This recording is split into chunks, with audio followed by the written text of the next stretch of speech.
ಅತ್ತಿಗೆ ಓಂಕಾರ್ನ ಬಿಡ್ಸ್ಕೊಂಡ್ ಬರೋದಕ್ಕೆ ನಮ್ಮ ಹತ್ರ ಇರೋದು ಇದೊಂದೇ ದಾರಿ. ಈ ದಾರಿ ಬಿಟ್ರೆ ಎಲ್ಲ ದಾರಿನೂ ಮುಚ್ಚ ಹೋಗಿದೆ ಅಲ್ವಾ ಅತ್ತಿಗೆ?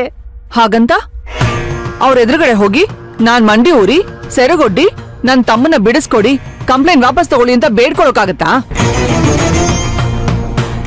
ಇದು ನನ್ ಸ್ಟೇಟಸ್ಗೆ ಬ್ಲಾಕ್ ಮಾರ್ಕ್ ಆಗುತ್ತೆ.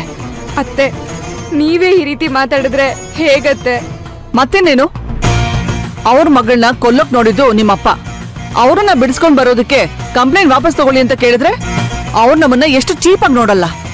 ವಸುಂಧರಾ, ಕಾರ್ಯವಾಸಿ ಕತ್ತೆ ಕಾಲು ಅಂತ ಗಾದೆನೇ ಇಲ್ವೇನೆ?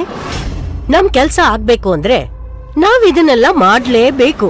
ಇಲ್ಲಿ ಸ್ಟೇಟಸ್ಸು ಮರ್ಯಾದೆ ಅಂತ ಕೂತ್ಕೊಂಡ್ರೆ ಆಗಲ್ಲ. ಹೋಗು, ಧರ್ಮೇಂದ್ರ ಅವ್ರ ಹತ್ರ ಕೇಳು, ಇಲ್ಲಾಂದ್ರೆ ಅಟ್ಲೀಸ್ಟ್ ಭೈರವಿ ಹತ್ರನಾದ್ರೂ ಕೇಳು. ವಾಟ್? ಭೈರವಿ ಹತ್ರನಾ?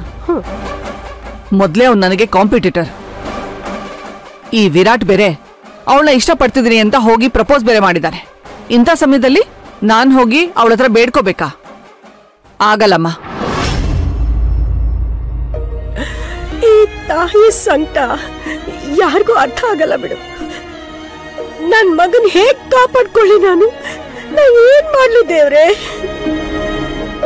ಅತ್ತೆ, ನಾನು ಹೋಗ್ತೀನಿ. ಭೈರವಿ ಹತ್ರ ಹೋಗಿ ನಾನೇ ಮಾತಾಡ್ತೀನಿ.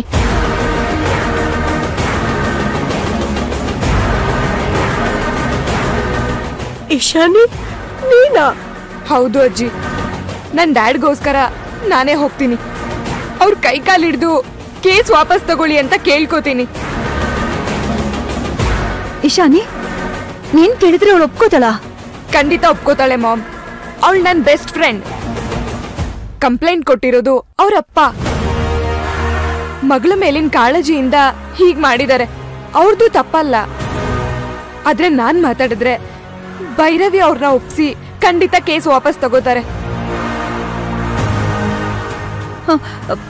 ಆಯ್ತು ಬೇಬಿ, ಬೆಳಿಗ್ಗೆನೆ ಭೈರವಿ ಮನೆಗೆ ಹೋಗಿ ಮಾತಾಡು. ನಿನ್ ಡ್ಯಾಡ್ ಸ್ಟೇಷನ್ ಇಂದ ವಾಪಸ್ ಬಂದ್ರೆ ಅಷ್ಟೇ ಸಾಕು. ಆಯ್ತು ಮಾಮ್, ಖಂಡಿತ ಬೆಳಗ್ಗೆನೆ ನಾನು ಹೋಗ್ತೀನಿ. ನೀವೇನ್ ಟೆನ್ಷನ್ ಮಾಡ್ಕೋಬೇಡಿ. ನನ್ ಫ್ರೆಂಡ್ ನನಗ್ ಮೋಸ ಮಾಡಲ್ಲ ಅನ್ನೋ ಕಾನ್ಫಿಡೆಂಟ್ ನನಗಿದೆ. ಈಶಾನಿ, ಏನತ್ತೆ? ನೀನ್ ಹೋಗೋದ್ ಬೇಕಾಗಿಲ್ಲ.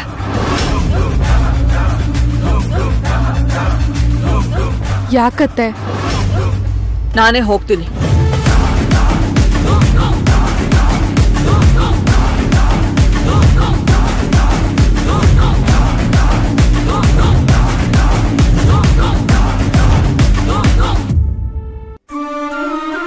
ವಿರಾಟು ನಿನ್ನ ಲವ್ ಮಾಡ್ತಿದ್ದಾನ?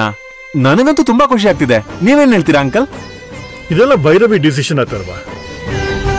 ಅವಳು ಹೇಗೆ ಹೇಳ್ತಾಳೋ ಹಾಗೆ.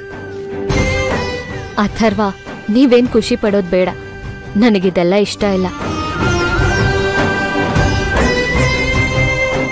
ನಮ್ಮ ಅಕ್ಕನ್ ಮದ್ವೆನ ನಿಮ್ ಜೊತೆ ಮಾಡೋದಷ್ಟೇ ನನ್ ಗುರಿ.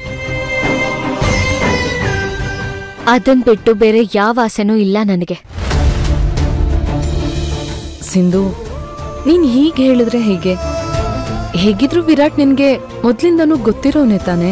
ಹೌದು ಅಕ್ಕ, ಆದ್ರೆ ನಿನಗ್ ಗೊತ್ತಿಲ್ಲದೆ ಇರೋ ವಿಷಯಗಳು ತುಂಬಾ ಇದೆ. ವಿರಾಟ್ಗೆ ಅವ್ರ ಅತ್ತೆ ಮಗಳು ಅಂದ್ರೆ ಓಂಕಾರ ಅವ್ರ ಮಗಳು ಇಶಾನಿ ಜೊತೆ ಮದ್ವೆ ಫಿಕ್ಸ್ ಆಗಿತ್ತು.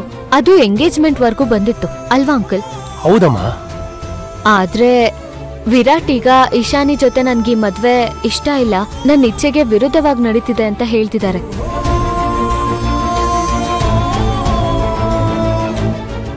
ಆದ್ರೆ ಇಶಾನಿಗೆ ಮೋಸ ಮಾಡಿ ನಾನ್ ಹೇಗಕ್ಕ ವಿರಾಟ್ನ ಒಪ್ಕೊಳ್ಳಿ? ಹಾಗಾದ್ರೆ ವಿರಾಟ್ ಹತ್ರ ನೀನೇನ್ ಹೇಳ್ದಿಯಮ್ಮ? ಕಡ್ಡಿ ಮುರ್ದ ಹಾಗೆ ಇದು ಸಾಧ್ಯ ಇಲ್ಲ ಅಂತ ಹೇಳ್ದೆ. ಇದ್ರ ಬಗ್ಗೆ ಇನ್ ಮುಂದೆ ಏನು ಯೋಚನೆ ಮಾಡ್ಬೇಡಿ ಅಂತಾನು ಹೇಳಿದೀನಿ. ಅಂದ್ರೆ ಮುಂದೆ ಮುಂದೆ ಏನಕ್ಕ, ವಿರಾಟಿಗೆ ಅರ್ಥ ಆಗೋ ತರ ಹೇಳಿದೀನಿ.